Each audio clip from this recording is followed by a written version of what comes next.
Eu já falei para vocês que a inspiração ela pode existir de várias formas, por vários motivos.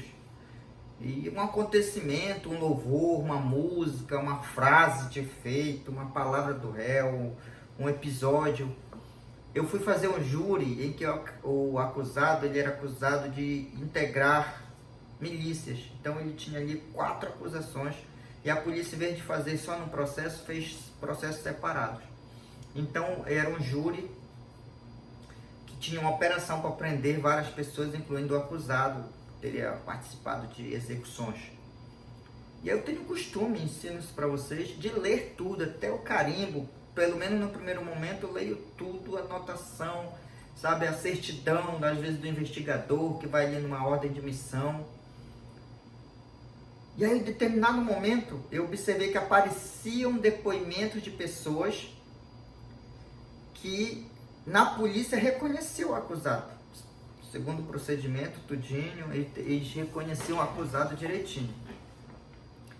Quando eu fui analisar o depoimento e juízo, eles não confirmavam o reconhecimento. Aí eu fui comparar. Aí eu, por um detalhe, eu digo que é Deus. O meu olho bateu na assinatura das testemunhas em juízo e eu fui comparar com as testemunhas na polícia. Na polícia, alguém assinou em caixa alta para eles. Que era diferente, que inclusive eu nem sabia assinar lá no juízo. E aí, a véspera do júri, eu fui para o júri exatamente. E lá eu me inspirei exatamente nessa história de que a polícia produziu aquela investigação, direcionou, produziu provas e falsificou inclusive a assinatura. Quando eu falei isso, o promotor ele se assustou. E como falsificou a assinatura? Aí na hora dos meus slides, porque eu já ensinei para vocês que a gente deve usar slides para exibir, para ajudar o jurado a fixar, eu exibi lá o depoimento, comparei os 2 depoimentos deles em juízo, em que eles não reconheciam o acusado, e na polícia, que dava riqueza de detalhes com assinatura diferente.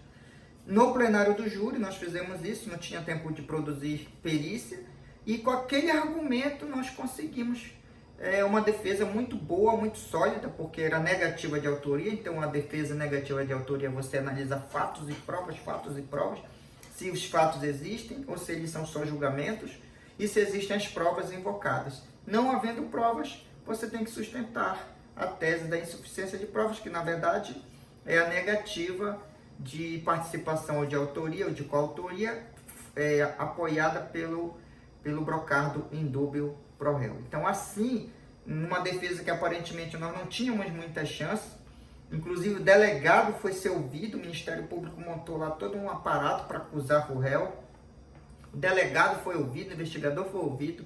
Nesse júri eu pedi a prisão do delegado por falso testemunho, porque eles diziam que a testemunha tinha confessado para ele e a testemunha dizia que não confessou. Houve uma cariação lá, a pedido do Ministério Público, e a testemunha confirmou que não tinha falado para o delegado disse sim, ele confirmou para mim, e houve essa cariação, que eu, inclusive, o pedido de prisão fui eu que fiz, mas no final vou dar uma dica de ouro para vocês. Quando a gente chegar a ponto de pedir a prisão de uma autoridade policial, a gente deixa ele até o final no júri. Aí na hora da quesitação, antes da quesitação, a gente vai para o juiz e desiste.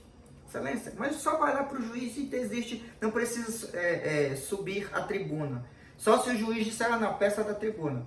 Mas você vai lá com o juiz, excelência, eu pensei melhor aqui, então eu vou desistir do testemunho do delegado, do investigador, e libera.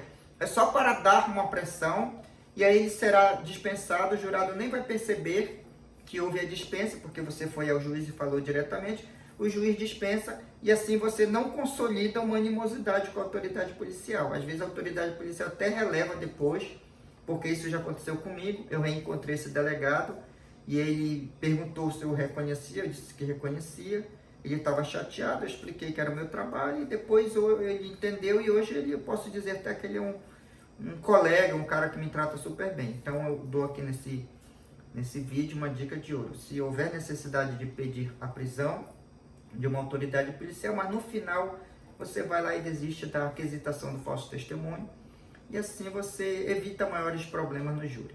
Então, neste caso aqui, a defesa se baseou exatamente na falsificação das assinaturas, e o réu foi absolvido porque os jurados entenderam que, de acordo com a defesa, aquele inquérito, que inclusive aquele inquérito eu peguei fisicamente e coloquei no lixo, olha essa prova, essa violência da acusação, da polícia contra o acusado, esse inquérito, ele deveria estar no lixo. Botei o lixo no centro da sala, joguei fisicamente para dar o efeito visual no jurado de que aquilo ali deveria estar no lixo, e por todas as razões que foram debatidas no júri, repito, o Conselho de Sentença acolheu a nossa tese e o réu foi absolvido, e só não foi solto porque ele tinha outros processos, mas o importante foi que naquele caso ele recebeu uma defesa plena, uma defesa de qualidade, uma defesa digna.